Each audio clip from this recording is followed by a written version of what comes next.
Well, hello, and thank you for tuning in. Hey, listen, I wanted to share with you something, a little bit of a reminder.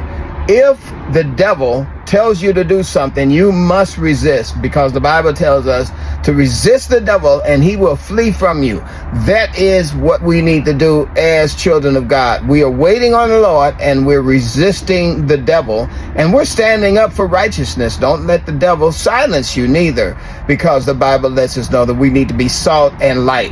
Now, having said that, I want to refer you to a video that I did a little while ago. It was about Peter Thiel, the leader of the Palantir technology, which will be instituted for the next 8 years, 8 to 10 years. They're going to put this Palantir technology in place, which will be use AI to manage and calibrate all activity across the entire United States of America. Question for you, right? Is that you're an investor in AI. You're deeply invested in Palantir, in military technology, in technologies of surveillance, in technologies of warfare, and so on, right? And it just seems to me that about the Antichrist coming to power and using the fear of technological change to sort of impose order on the world, I feel like that Antichrist would maybe be using the tools that you were building, right? Like, wouldn't the Antichrist be like, great, we're not going to have any more technological progress, but I really like what Palantir has done so far, right? Yeah, isn't that a concern? This technology will override any managerial responsibilities of any state. So all states will be run by this AI, this artificial intelligence system. Now, this is very important that you understand this, and you stay around and think about this for a minute. When Daniel was facing the lion's den, Daniel was given an ultimatum that he needs to submit to the kingdom, to the authority of the people of the kingdom. And at that particular time, they didn't want him to pray. They didn't want him to be a man who was a man of faith.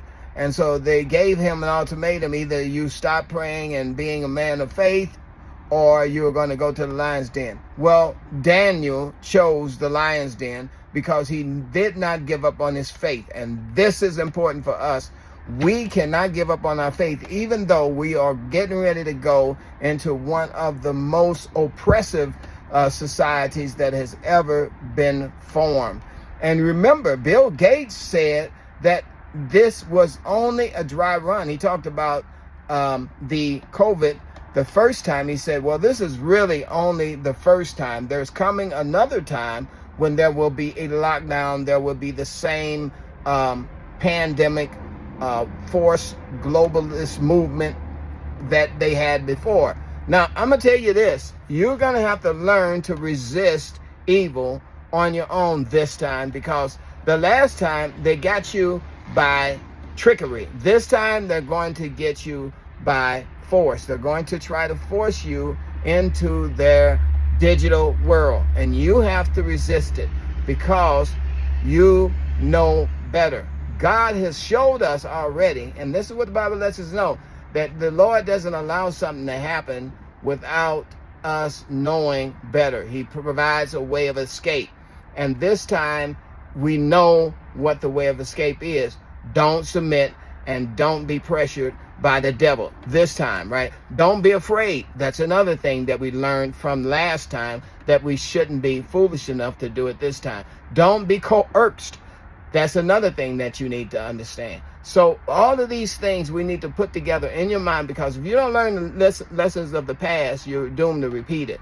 And that's what's happening. That's what's possibly going to happen if we don't wisen up on the second time. They're coming back, and they're going to come back stronger than ever. Some science fiction movie I watched years ago about robots were taking over the universe, but they talked about resistance is futile. And they wanted to actually integrate the AI system into all humanity, and they were hooking people up to the Internet of Things, and this is why they had all of that stuff on this man's head, and it was kind of like a comical piece, but it was really predictive programming, because this is what they're getting ready to do. They're moving into their experimental phase to institute this new world order, this integration of human beings with AI and machinery, and then they want to incorporate us into the Internet of Things. And then the final stage is that they're going to mark you with a mark,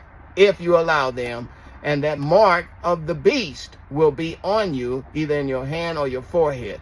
You need to learn to say no this time. That's why God allowed it to happen the first time, so that He would give us an understanding of how to act this time. You can't fool us again and not be responsible. So anyway, you let me know what you think. I said a lot in this, but like I said, Daniel went to the lion's den, and you got to learn to go to the lion's den. If it comes to the lion's den, and lion's den means you choose Jesus over the world system, then so be it, because the Lord locked the jaws of the lion, and He will also rescue you and lock the jaws of the institutional lion that is coming after you. Anyway, trust in the Lord with all thy heart, and lean not to our own understanding. In all thy ways acknowledge Him, and He'll direct your path. Anyway, I'll talk to you a little bit later. God bless you.